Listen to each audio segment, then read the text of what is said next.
বঙ্গবন্ধু তাজউদ্দিন আহমেদকে কোনো নির্দেশনাই তো দিয়ে গেলেন না। ওই রাতে তো উনি ঠিক শেখ হাসিনা উনি যেমন ওনার নেতা কর্মীকে ফেলে ওনার পরিবারকে নিরাপদ স্থানে রেখে উনি পালিয়ে গেলেন।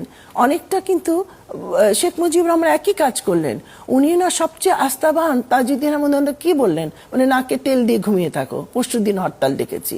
এবং আপনি এখনো রিসার্চ করে দেখেন ওই সময় তো হরতালে পোস্টারগুলিও তো বের হয়েছিল। এমন না যে পোস্টারও বের হয়েছে যে যখন আমরা জানছি যে ক্র্যাকডাউন হবে, already the information has been leaked. নেতাদেরকে কর্মীদেরকে মৃত্যু মুখে যার যা আছে লাঠি সোটা নিয়ে, কিন্তু কোনো নির্দিষ্ট তো কিছু বলেন। উনি তো বলেন তোমার সরকার গঠন করো, উনি তো স্বাধীনতার ঘোষণাটুকুও দিলেন না। এখন নেতা লাস্ট মুহূর্তে ব্যাক আউট করেছে। উনি তো সেই রাতে ওনার সাথে বহু তর্ক বিতর্ক হয়েছে। উনি বলেছে মুজিব ভাই, পৃথিবীর ইতিহাসে কোথাও নাই যে যুদ্ধের মুখে জাতিকে ঠেলে দিয়ে নেতা ধরা দিয়েছে। আপনি তো কোনো নির্দেশনা দিয়ে যাচ্ছেন না। উনি শুধু বলছে তোমরা যা করবার করো, যা করবা তাজউদ্দিন যা করবার করো। তার মানে উনি যা করবার করো বললে হয়?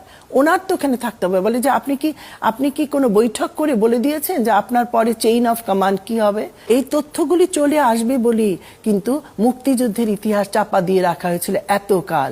কারণ এখানে অনেক কথা বের আসবে, মানে মানুষ তো বোকা নয়। এই কারণে মুক্তিযুদ্ধটা বাদ দিয়ে তারা ফট করে লাভ দিয়ে ওই 7ই মার্চ 26শে মার্চ করে ওনারা চলে গেছে ওই 72-এর দিকে গিয়ে আরো পরে। এটা তো ভয়াবহ।